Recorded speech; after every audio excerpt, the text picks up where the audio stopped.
Totoo nga bang ang pag-inom ng hot water sa umaga ay nakakatulong sa digestion? Tara, let's prove it!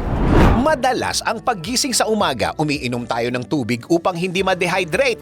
Pero totoo nga bang ang pag-inom ng warm o hot water sa umaga ay nakakatulong sa digestion? Tara, let's prove it!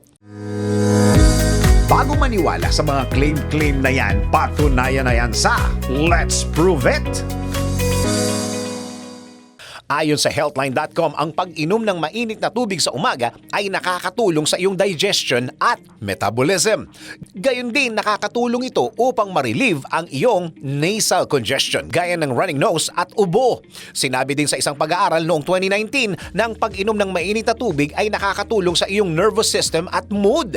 Dagdag pa sa Medical News Today na ang pag-inom ng warm water sa umaga ay nakakatulong sa circulation ng dugo dahil nakakatulong ito upang ma-relax ang muscle at makapag-reduce ng pain sa katawan. Kaya naman payo ng mga eksperto, uminom ng warm water tuwing umaga dahil beneficial ito sa iyong katawan upang iwas constipation.